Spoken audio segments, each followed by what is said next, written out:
Normalement, comme je vous ai promis, je devais terminer mon exhortation du dimanche passé et le Seigneur m'a conduit autrement parce que nous ne faisons pas des choses à la manière des hommes, mais nous faisons des choses poussées par l'Esprit.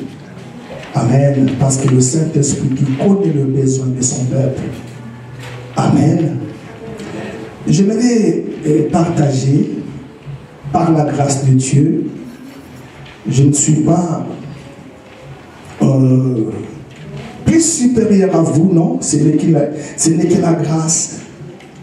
La seule différence entre moi et vous, le Seigneur m'a donné l'onction pour faire ce que je fais. Amen. Amen. Ouais. Le thème de mon message ce matin, pourquoi rester spirituel? En fait, j'aimerais parler de la spiritualité. Pourquoi Dieu veut que nous, ses enfants, nous, les chrétiens, que nous restons spirituels? Pourquoi rester spirituel? Alléluia. Amen, c'est important. Nous allons prendre dans nos Bibles le livre de 1 Corinthiens, 1 Corinthiens chapitre 2. Pourquoi rester spirituel? 1 Corinthiens.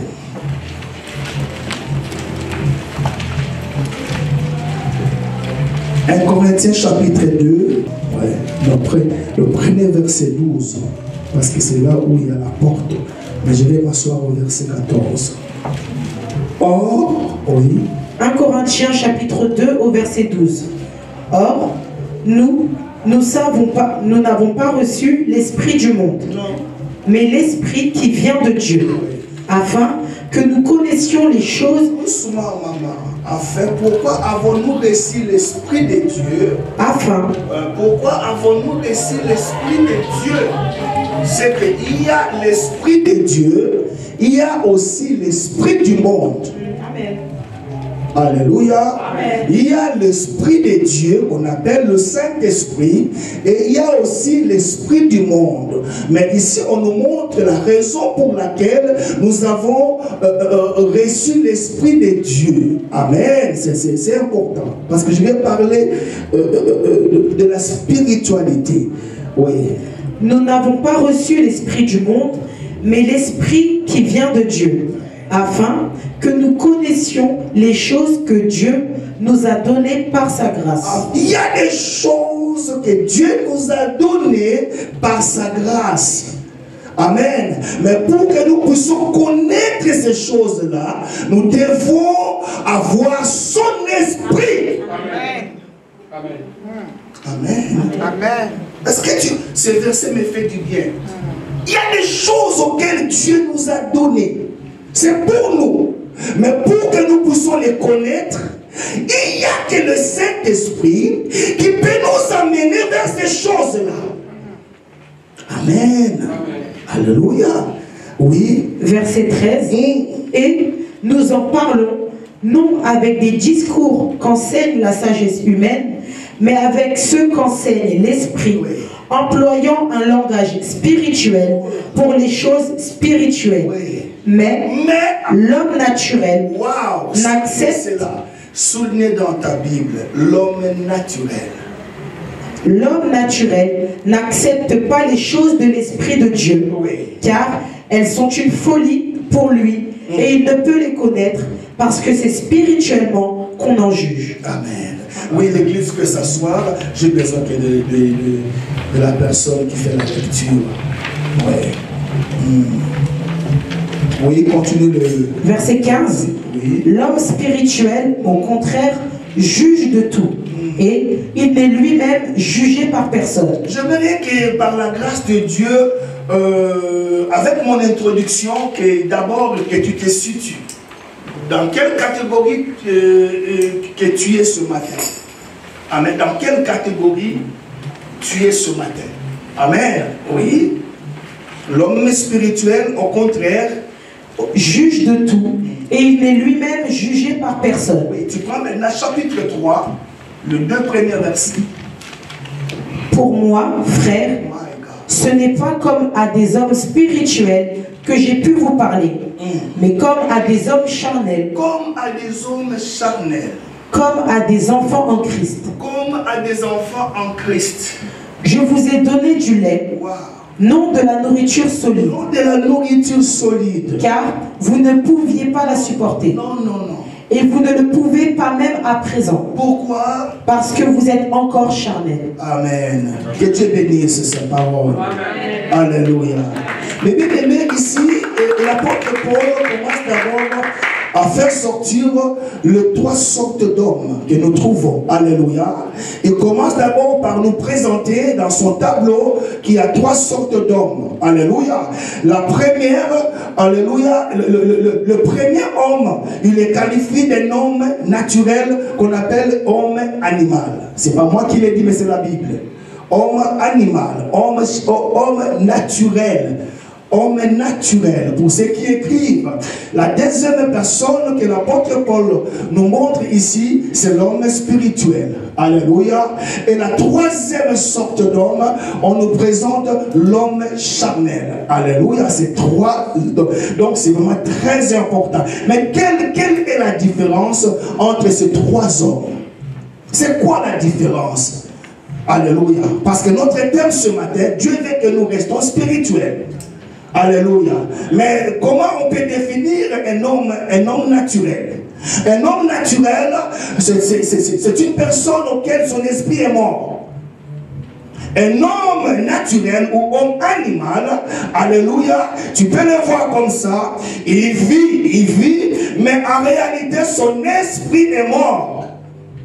Alléluia. C'est-à-dire qu'il ne peut pas concevoir ou connaître les choses de Dieu.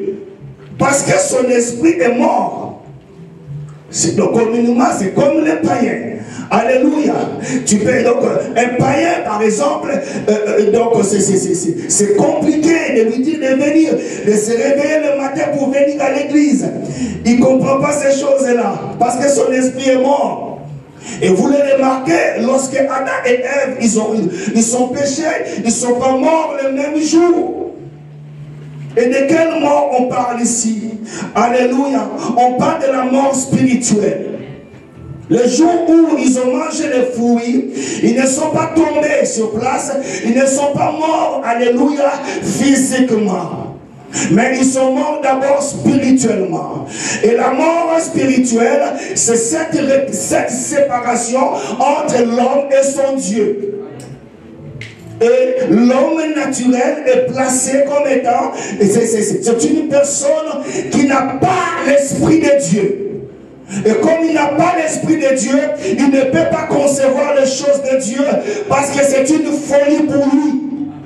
Alléluia. Est-ce que vous comprenez ça?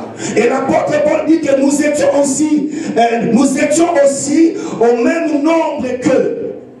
Mais ce n'est que la grâce de Dieu qui nous a sauvés. Autrefois, nous marchons selon les trains de ce monde. Amen. L'homme naturel, par ses propres efforts, il ne peut pas accéder à Dieu. Il ne peut pas. Parce qu'il est mort. Il est mort. Voilà pourquoi Jésus est venu.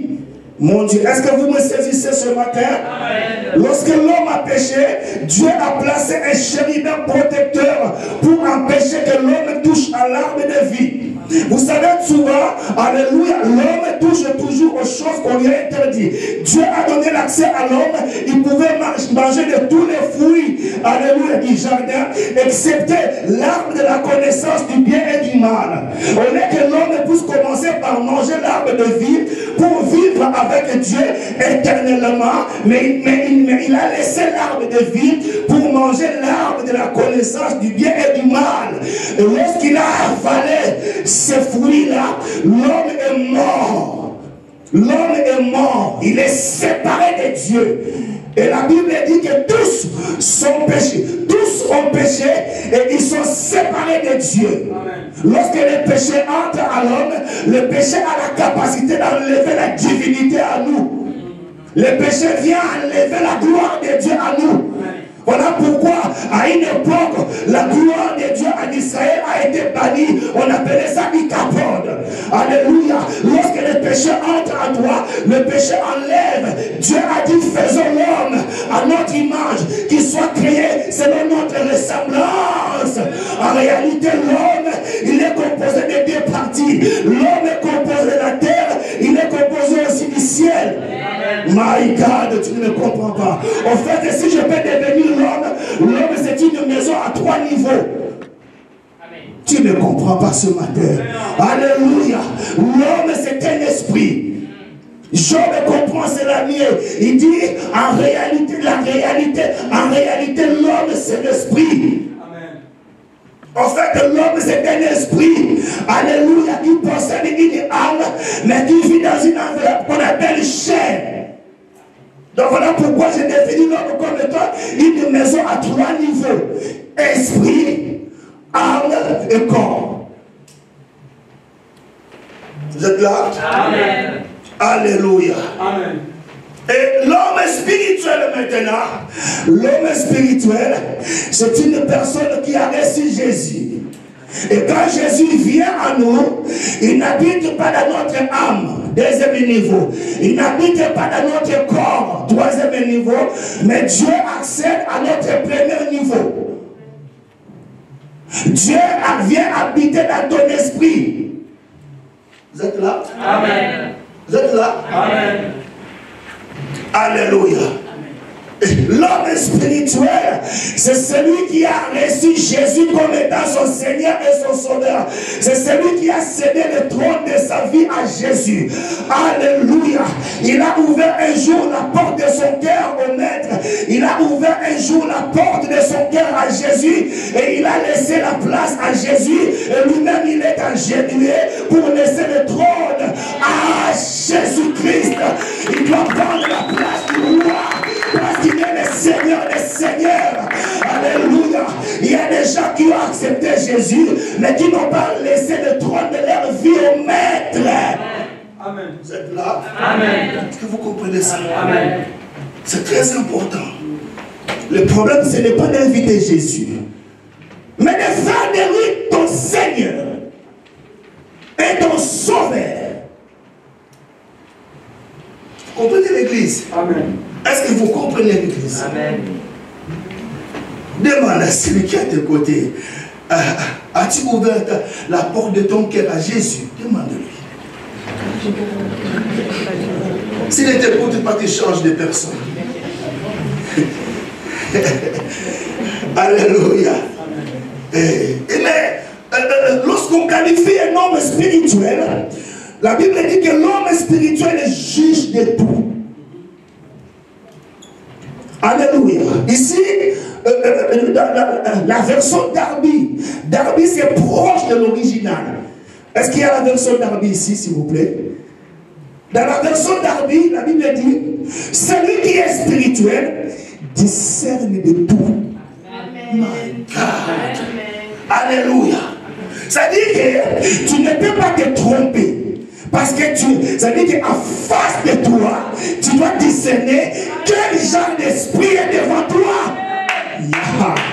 Ah oui, papa dit, alléluia. Voilà pourquoi Dieu veut que nous restions spirituels. Un homme spirituel, on ne peut pas le tromper. Un homme spirituel, on ne peut pas se cacher devant lui. Parce qu'il est spirituel.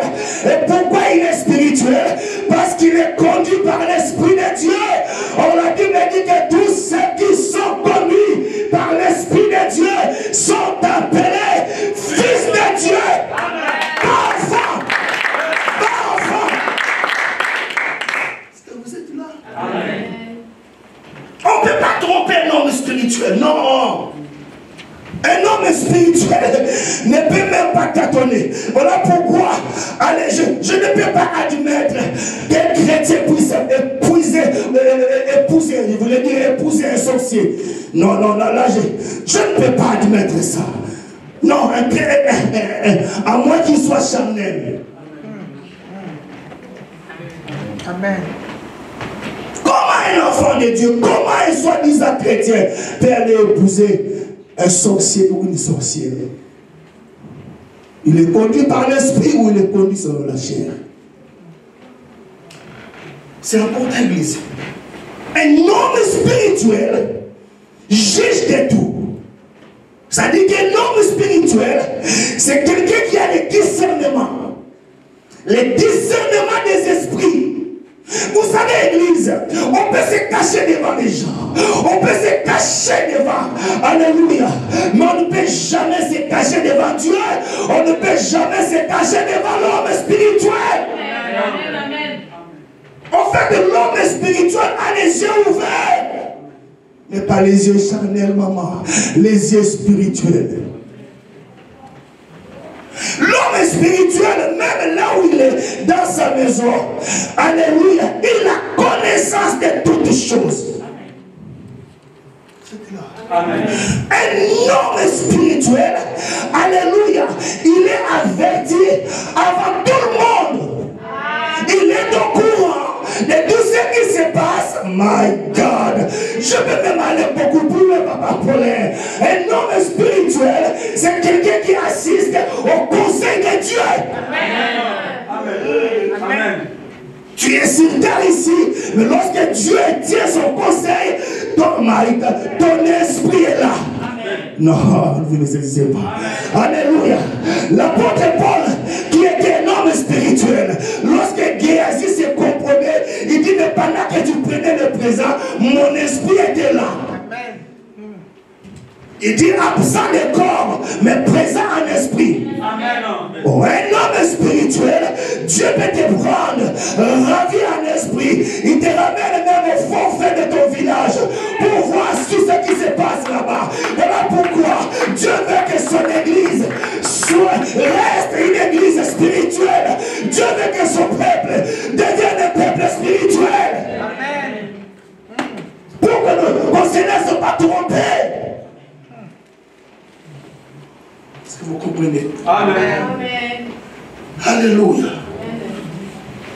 Et troisième sorte d'homme, on nous présente l'homme charnel. J'aime pas cet homme-là. Soit tu restes naturel, soit tu es spirituel, mais il ne faut pas tromper les gens. Dis à quelqu'un, pourquoi tu trompes les gens? Demande-lui.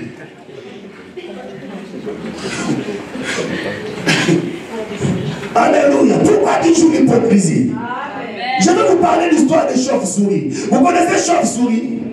Alléluia. Lorsqu'il est mort, alléluia, on a pris son cadavre, on l'a ramené chez les oiseaux. C'est les oiseaux. Les oiseaux lui disent, ah non, il a des ailes, alléluia, mais son bec là, c'est comme un rat. Je sens l'esprit de Dieu sur moi ce matin. Alléluia. Dis à quelqu'un, le pasteur parle de chauve-souris. Ah oui. Lorsqu'il est décédé, alléluia, on a ramené son cadavre chez les oiseaux. Les oiseaux disent, oui, il a des ailes, il a des plumes, mais son nez là, il n'est pas des nôtres. Alors on l'a pris, on l'a ramené chez les rats. Alléluia. Mais les rats disent oui, les nez c'est pour nous, mais nous on n'a pas des ailes. On n'a pas de plumes.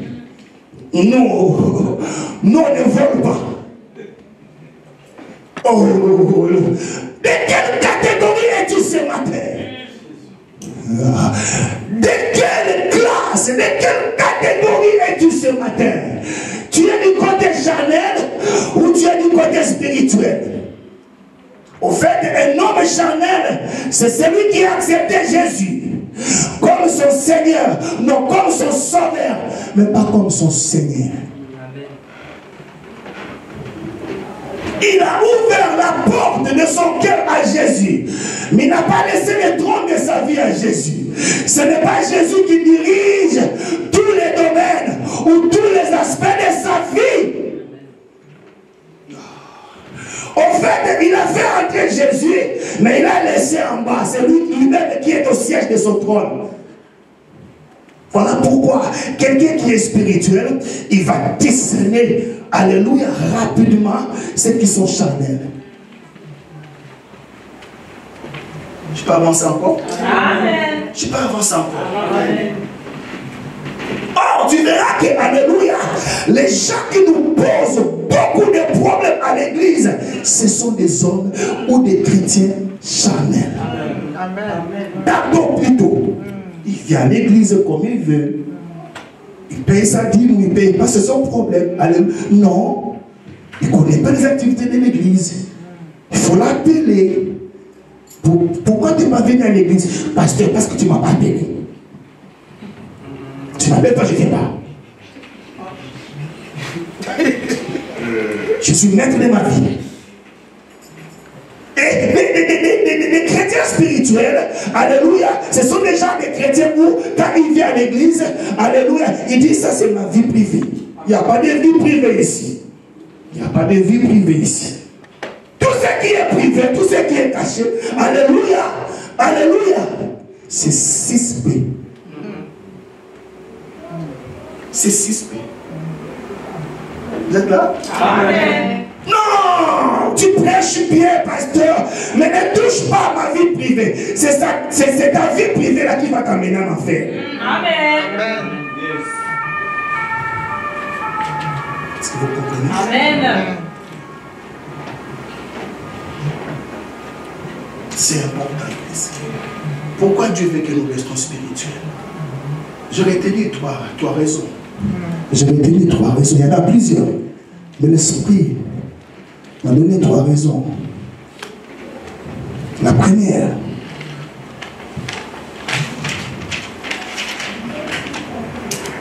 celui qui est, parce que le contraire du spirituel, c'est le charnel. Ah, il dit, gars, la façon dont tu me regardes là, je ne sais pas si tu es là. Ah oui, je comprends parce que tu étais à la fête. Tu es fatigué. Tu n'es pas fatigué. Tu es en forme. Ah, que Dieu te bénisse. Est-ce qu'on t'a acclamé pour faire le diable? Alléluia. Oui, que le Seigneur soit glorifié. La première des raisons, celui qui est charnel, c'est-à-dire qu'il n'est pas spirituel. Si tu n'es pas spirituel, automatiquement tu es charnel. Il n'y a pas de demi-mesure. Non, tu ne peux pas être d'un pied spirituel et de l'autre pied charnel. Non, non, non, non, non. Soit tu es spirituel, soit tu es charnel. Et si tu n'es pas spirituel, tu es charnel. Vous êtes là? Amen. Vous êtes là? Amen. Ah, ceux qui sont venus ce matin pour attendre que non, vous serez bénis. Ah non, je suis désolé. Ce n'est pas ce genre de message, c'est des messages que Dieu m'a donnés. Au fait, un enfant de Dieu ne peut pas s'attendre à être béni. Il est déjà béni. Amen. Amen. Amen. Il est déjà béni. Amen. Un enfant de Dieu ne peut pas courir derrière les bénédictions. Parce que Dieu a dit, si vous obéissez à ma parole, je vous donnerai à la bénédiction de sa tâchez en vous. Amen. Quelqu'un comprend? Amen. La première des raisons, celui qui est charnel, alléluia, c'est un enfant, un bébé. Quand tu es charnel, tu es enfant. On te qualifie d'un enfant. Et un enfant, souvent, je crois que les mamans sont là. Maman Rose est mieux placée pour me l'expliquer. Quand tu es un enfant, et capricieux. Un enfant. Est-ce qu'il y a des enfants ici? Est-ce qu'il y a des... Alléluia. Un enfant, tu peux lui donner un sachet de bonbons. Juste après quelques secondes, tu lui demandes, je refuse. Alléluia. Amen. Et non seulement on qualifie de chrétiens charnels comme étant des enfants, mais l'apôtre Paul va beaucoup plus loin, il les qualifie de bébés. Je ne sais pas dans quelle catégorie je peux te placer, enfant ou bébé. Mais quand tu es charnel, tu es enfant. Et l'apôtre Paul dit, il dit encore beaucoup plus loin. Il dit, donc, ils aiment, ils sont encore dans du lait. Ils aiment du lait, pas la nourriture solide. Mais c'est la nourriture solide qui nous fait grandir. Non, vous ne me suivez pas. Vous savez, pour un bébé de 2 mois, 3 mois, 4 mois, 6 mois, 1 année, c'est normal qu'il prenne du lait.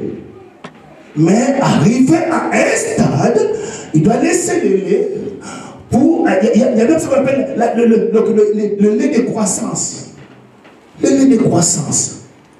Alléluia. Et arrivé à un stade, il doit laisser du lait pour... Tu verras que la maman commence à lui faire manger la sémolle. Je suis africain, s'il vous plaît. La sémolle. Prends la sémolle. Il avale. Alléluia. Et quelles sont les conséquences en restant enfant? Quelles sont les conséquences? Si tu refuses, vous savez, alléluia, un enfant de 2 ans, 3 ans, c'est normal. Mais un enfant de 15 ans, de 20 ans, ça devient anormal. Yo. Amen. Oh. Vous êtes là? Amen. Quelles sont les conséquences, alléluia, en restant enfant? Galates chapitre 4 nous l'explique ça bien. Galates chapitre 4. Quelles sont les conséquences lorsqu'on ne veut pas grandir, lorsqu'on est charnel, lorsqu'on est enfant en Christ? Quelles sont les conséquences? C'est l'apôtre Paul qui nous les explique ça très bien. Alléluia, lorsqu'il exhortait les chrétiens de Galates. Galates chapitre 4, du premier verset au verset 3. Regardez ce que l'apôtre Paul nous révèle. Demande encore à quelqu'un, dit, tu dois grandir. Oui, oh là là, j'aime ce verset. J'aime Galates chapitre 4 du premier verset au verset 3. Alléluia. Non, l'église, soyez là s'il vous plaît. Prenez vos Bibles, regardez. Ça, vous savez, tout passera. Mais la parole de Dieu ne passera jamais. Celui qui a la parole, il a Dieu. Et quand tu as Dieu, tu as tout. Amen. Non. Amen. Amen. Va doucement. Galates chapitre 4, je lis à partir du verset 1er. Je ne sais pas comment vous faire comprendre ça, l'église. Je ne sais pas. Or, aussi longtemps que l'héritier, c'est un héritier. Un héritier, c'est celui qui a reçu de la part de son père. Il a reçu un héritage. C'est un héritier. Mais cet héritier-là, il a un problème. Vous êtes là? Amen. Vous êtes là? Amen. Or, non, mais l'église, alléluia. L'église, s'il vous plaît, nous devons comprendre les Écritures. La Bible dit que nous sommes les héritiers de Dieu et les co-héritiers de Christ. Oh là là. Oh là là. Oh là là. Seigneur. Je ne sais pas comment vous faire comprendre ces choses. Ouais. Or, aussi longtemps que l'héritier est enfant, je dis qu'il ne diffère en rien d'un esclave. C'est un héritier, mais son problème, il est encore un enfant. Et aussi longtemps qu'il est encore un enfant, il ne diffère en rien à un esclave. Quoi qu'il soit maître de tout. Mais quoi qu'il soit maître de tout. Aïe, aïe, aïe, aïe, aïe. J'entends les anges acclamer et dire, ah, vous ne connaissez pas, vous ne savez pas ce que vous êtes en Christ. Alléluia. Tu es un héritier. C'est comme ici. C'est comme dans mon pays. Alléluia. Nous avons toute la potentialité. Nous avons des mines. Nous avons des richesses. Mais nous souffrons. Il y a la misère. Alléluia. Il y a des gens, il y a des villageois qui marchent sur l'or, qui marchent sur les cordons. Alléluia. Mais ils ont des vêtements en lambeaux. C'est comme toi. Tu as tout. Tu es héritier. Mais il y a encore la maladie. lorsque tu reconnais ce que tu es en Christ, même la maladie, alléluia, ça doit quitter ton corps. Amen. Amen. L'Église vous dit la vérité. C'est un héritier. Il possède tout. Mais c'est un enfant. Comme c'est un enfant, il ne diffère à rien à un esclave. Il est placé sous des tutelles. Mais il est sous des tuteurs et des administrateurs. Il y a des gens qui sont, alléluia, il dit non, il est placé sous des...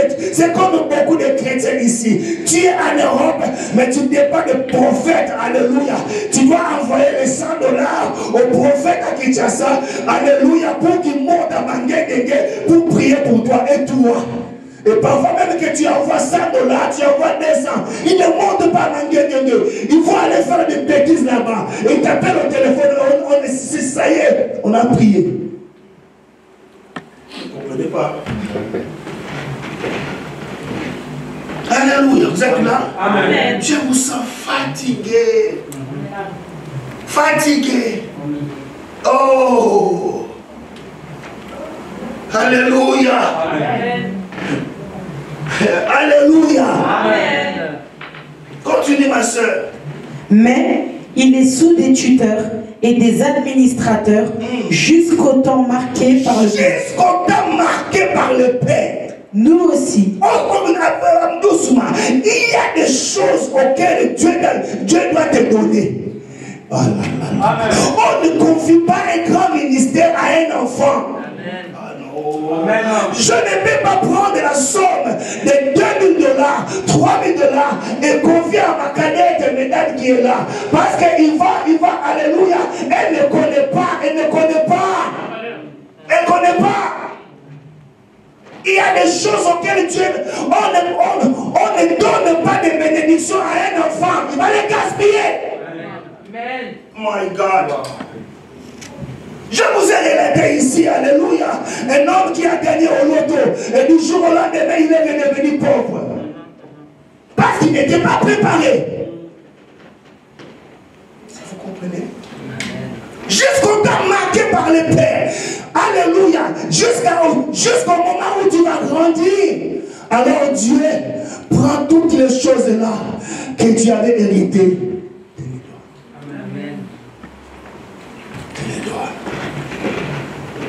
Au fait de toutes ces choses-là est à ta possession. Mais le fait que tu ne veux pas grandir, non, tu ne l'auras pas. Même l'onction.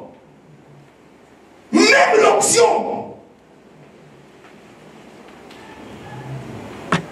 Ah, Seigneur.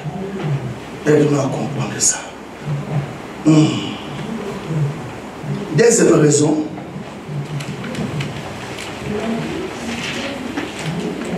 Dieu veut que nous restons spirituels parce que lui-même, Dieu est esprit. Dieu veut que nous restons spirituels parce que Dieu est esprit. Et ceux qui veulent l'adorer, ici adorer en le sens de servir. Alléluia. Amen.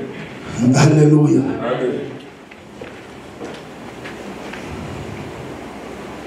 Oh Seigneur.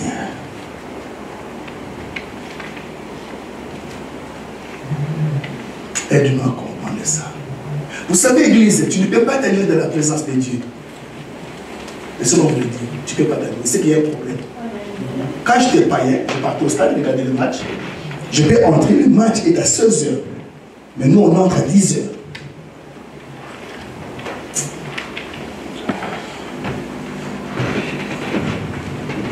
Tu ne peux pas t'allumer de la présence de Dieu. La parole de Dieu doit te faire du bien. Amen. Lorsque Dieu parle, c'est ton Père qui parle. Amen. Ça te fait du bien. Et parfois même, tu as envie que ça ne s'arrête pas. Mais quand tu vois que la parole est prêchée, et toi tu commences à regarder montre, tu es loin de Dieu. Lorsque tu viens à l'église, vous savez, Dieu peut faire sa part. Il peut faire que tu sois invité pour que tu viennes à l'église. Mais le reste, c'est toi. Alléluia. Dieu est esprit. Il veut que ceux qui viennent l'adorer le fassent aussi en esprit et en vérité. Pourquoi? Parce que tout service fait selon la chair ne glorifie pas Dieu. Amen. En fait, Dieu se glorifie lorsque le Saint-Esprit est au centre de notre service. Même la prédication que je vous transmets là, alléluia, Dieu n'apprécie que les choses que le Saint-Esprit commande. Même dans l'adoration, on peut être là, on peut adorer Dieu dans la chair. Et tout ce qui est chair ne glorifie pas l'Éternel.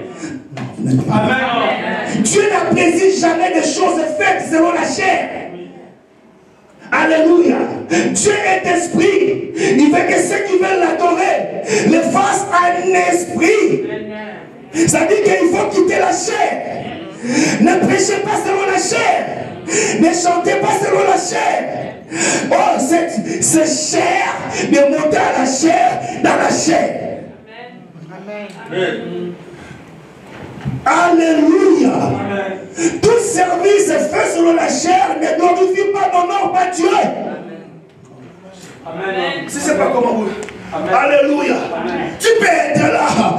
Alléluia. Voilà pourquoi Dieu dit je cherche les vrais.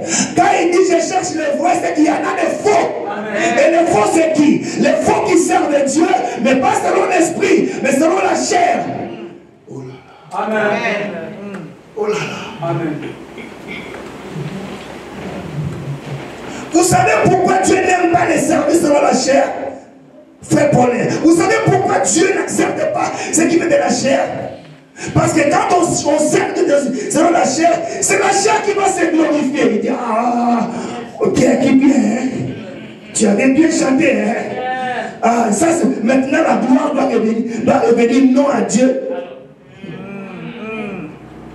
Je ne suis pas déjà de ces prédicateurs. Juste après ma prédicateur, j'approche quelqu'un. Comment tu as senti le message d'aujourd'hui? Je n'ai pas besoin de ça. Je n'ai pas besoin de ça.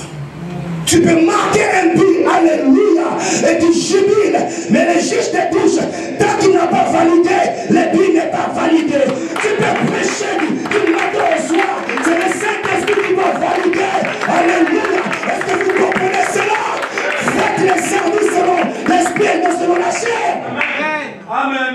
Amen. Dieu n'accepte que ce que lui-même il produit. Amen. Amen. Quittez le niveau de la chair. Oh, Église. Il apprécie, il accepte ce que le Saint-Esprit a produit. Amen. Tu comprends ça? Amen. Tu comprends ça, c'est Yvonne? Tu comprends? Les services que nous pouvons faire, que ça soit poussé par l'Esprit de Dieu. Amen. Ce n'est ni par la force, ni par la puissance. Et pourtant, l'homme a besoin de ces choses. Il a besoin de la force. Il a besoin de la puissance. Mais Dieu rejette et la force et la puissance. Il dit, c'est selon mon esprit. Amen. Amen. Wow. Et pour terminer, troisième raison. Pourquoi Dieu veut que nous restons spirituels? C'est par rapport au combat spirituel. Amen. Vous savez, je vous ai dit que l'homme est esprit. Et Dieu aussi est esprit. Et le diable qui nous combat aussi, c'est un esprit. Tu ne verras jamais le diable avec sa queue et ses cornes. Jamais. Jamais. Jamais. Jusqu'à ce que tu rentres au ciel. Tu ne verras jamais le diable venir se prêter devant toi avec ses cornes et sa queue et il dit que non, c'est moi le diable. C'est moi. C'est moi. Tu ne le verras jamais. Alléluia. Mais si tu es un homme spirituel, si tu as l'esprit de discernement, c'est là que tu verras que non. Ah! Arrière de moi, Satan. Yeah. Et non, c'était Pierre qui parlait, non. Mais Jésus qui était un homme de discernement, il a regardé, il n'a pas vu Pierre, il a vu Satan. Il dit non, parce que ces pensées-là ne viennent pas de l'homme. Ces pensées-là viennent de l'ennemi. Les paroles que tu me dis là, c'est le diable qui t'inspire ça. Arrière de moi, Satan! Arrière! Arrière! Alléluia! Est-ce que vous comprenez ça? Amen. En fait, l'enjeu, c'est le deuxième ciel, là où l'ennemi a érigé son quartier général. Tous nos problèmes viennent de là. C'est ce que l'apôtre Paul nous l'a dit. Il dit, nous n'avons pas à lutter contre la chair et le sang. Tu ne combats pas contre ton frère. Tu ne combats pas contre ta soeur. Tu ne combats pas contre ton oncle paternel. Tu ne combats pas contre ta tante. Mais tu combats contre les dominations. Tu combats contre les principautés. Tu combats contre les esprits méchants. Les pacificateurs. Dans les lieux célestes. Si tu es charnel, tu resteras là à pernicher. Tu es bébé. On m'a fait ça, je quitte l'église. On m'a fait ça, on m'a fait ça. On a marché sur moi. On m'a piétiné. Tu es bébé. Vous êtes là? Amen. Alléluia. Par rapport au combat spirituel, ne faites jamais cette erreur-là. De chercher à combattre quelque chose charnellement, qui est charnel, mais tu le combats sur la chair. Non, la Bible dit que les armes que nous combattons, elles ne sont pas charnelles, mais elles sont puissantes par la vertu de Dieu pour renverser les forteresses. Amen. Amen. Vous comprenez? Amen. Ton problème se trouve là où tes prières sont bloquées. Vous savez pourquoi on prend le temps d'intercéder? Parce que ici, dans cette ville Chasse-Roumane, il y a un prince. Oh. J'ai dit qu'il y a un prince qui bloque les âmes, qui bloque les familles. Ils ne veulent pas que ces familles soient sauvées. Alléluia. Mais Dieu cherche un homme qui va se tenir à la brèche pour intercéder en faveur du peuple. Un homme qui va refuser la nourriture. Un homme qui va prendre le temps avec Dieu dans la prière. Un homme qui va fléchir les genoux pour invoquer les noms de l'Éternel jusqu'à ce que le deuxième ciel lâche son emprise et que les âmes soient sauvées.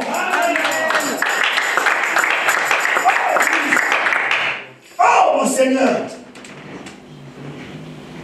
Est-ce que vous comprenez ça? Amen. À cause de tout ce qui se passe au ciel, tu dois rester un homme ou une femme spirituelle. Allez demander à Daniel. Il priait. Mais il ne savait pas que, alléluia, les choses se passent au niveau spirituel. Il ne le savait pas. C'est comme nous aussi on prie. Alléluia. Mélanger, c'est au deuxième ciel. Amen. Tu veux un grand ministère, tu dois être un homme de sacrifice. Tu dois être un homme qui va payer le prix. Vous êtes là? Amen. L'enjeu c'est là-bas.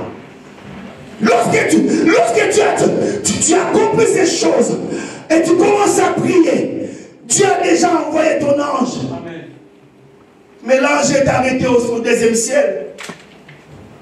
Le royaume des ténèbres lui pose la question, tu vas où? Il dit non, mais je l'ai connu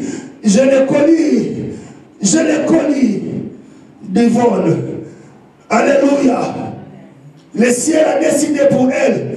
Il faut qu'elle soit libre. Je lui apporte sa guérison. Non, tu ne passeras pas. Alléluia. Oh, c'est qui va donner la force aux anges. Alléluia. Pour venir te visiter, c'est toi. Amen. Amen. Voilà pourquoi on nous appelle à prier. Non, les anges doivent venir te visiter. Amen. Mais s'ils sont bloqués au deuxième ciel. Alléluia. Voilà pourquoi le Saint-Esprit est venu souffler à Daniel. Il dit, Daniel, ton ange est déjà là, mais il y a un combat spirituel. Toi, ne reste pas comme ça. Entre en jeûne, commence à prier. Ne mange pas, bois seulement d'eau, commence à prier. Aïe, aïe, j'aime ça. Lorsque Daniel entre en prière, lorsque Daniel commence à prier, ah, j'aime ça. Au ciel, on délègue Michael. Michael, le chef de l'armée de l'Éternel, il vient secourir l'ange qui devait arriver à Daniel. Alléluia. Est-ce que vous comprenez ça, l'église? Est-ce que vous comprenez ça?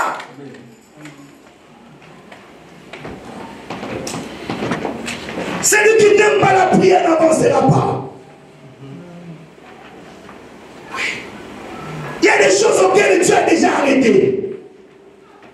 Voilà pourquoi il dit, alléluia, quand vous priez, dites que ta volonté soit faite où? Que ta volonté soit faite où? Comme elle est déjà faite où? Au ciel. En fait, au ciel, Dieu a déjà fini avec toi. Mais il veut que sa volonté qui est parfaite au ciel, que quelqu'un prie pour que cette volonté parfaite vienne s'accomplir sur la terre. Amen.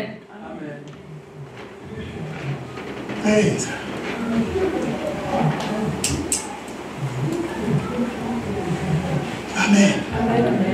C'est pourquoi la Bible dit, alléluia, revêtez-vous de toutes les armes de Dieu.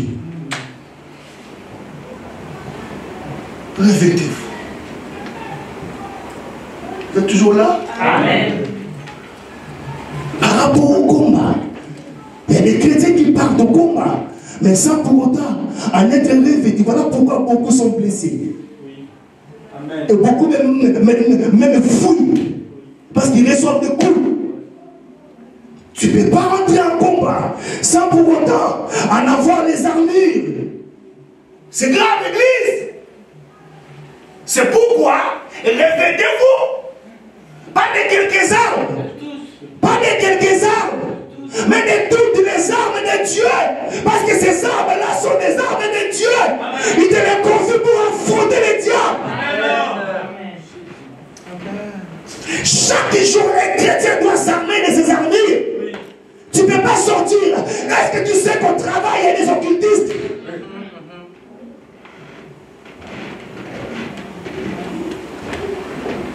Et pourquoi devons-nous en revêtir ces armes-là? Éphésiens. Pourquoi? Il y a deux raisons à cela. Pourquoi devons-nous en revêtir ces armes-là? Pourquoi? La première des raisons, la Bible dit, afin de pouvoir tenir ferme contre les ruses du diable. Là, je rattends quoi l'église? Vous êtes fatigué? Non. L'autre qui... Mais, papa, la façon dont tu écoutes les messages, ça montre que nos pasteurs, fais vite que je rentre à la maison. Mais un jour, quand tu grandiras, cette parole, le Saint-Esprit se fera renaître en toi. Amen. Amen. Yeah. Dieu n'est pas un Dieu d'hasard. Dieu m'a rencontré, j'avais l'âge de 16 ans. Il ne fait rien au hasard. Amen. Amen. Pourquoi devons-nous revêtir toutes ces armes-là? Afin de tenir ferme contre. Vous savez, ici, Dieu nous révèle que l'ennemi qui vous combat, c'est un ennemi risé. Il utilise la rise. La rise, ça veut dire la tromperie. C'est l'ennemi risé. La rise. Alléluia. Afin de tenir ferme. Afin de tenir ferme contre les rises du diable. Deuxième raison, il nous dit, car, verset 13. Verset 13, c'est pourquoi prenez toute toutes les armes de Dieu. Regardez, hein, il a dit, les armes, nous devons nous en revêtir comme un vêtement. Et nous devons s'y prendre.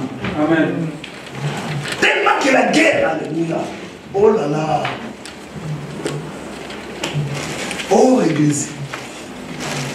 Est-ce que vous comprenez ça? Amen. Il dit, C'est pourquoi prenez toutes les armes de Dieu prenez toutes les armes de Dieu afin de pouvoir résister dans le mauvais jour. Mon frère, ma soeur, le mauvais jour dans la vie du chrétien arrive. Et puisque ces choses-là vont arriver, alléluia, il faut prendre toutes les armes de Dieu maintenant. Je n'ai pas le temps de vous expliquer toutes ces armes-là, mais à la maison, lisez ça. Lisez. Mais parmi ces armes-là aussi, il y a la prière en langue. Parmi ces armes-là, alléluia, il y a la prière en langue. Parce que la Bible dit, faites à tout temps. Hein? Je suis au verset 18. Hein? C'est verset 18. Oui.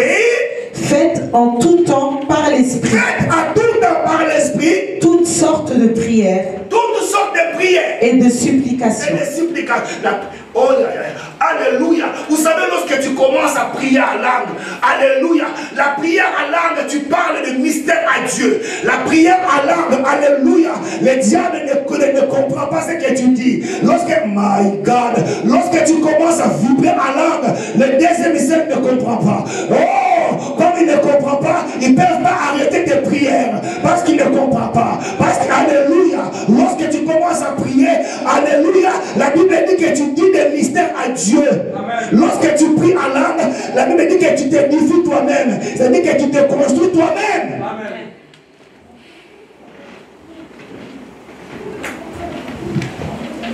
Afin de tenir ferme. C'est pourquoi prenez toutes les armes de Dieu afin de pouvoir résister dans le mauvais jour et tenir ferme après avoir tout surmonté. Tenir ferme après avoir... Oh là là. Église. Il y a des tentations où le diable lui-même orchestre ça.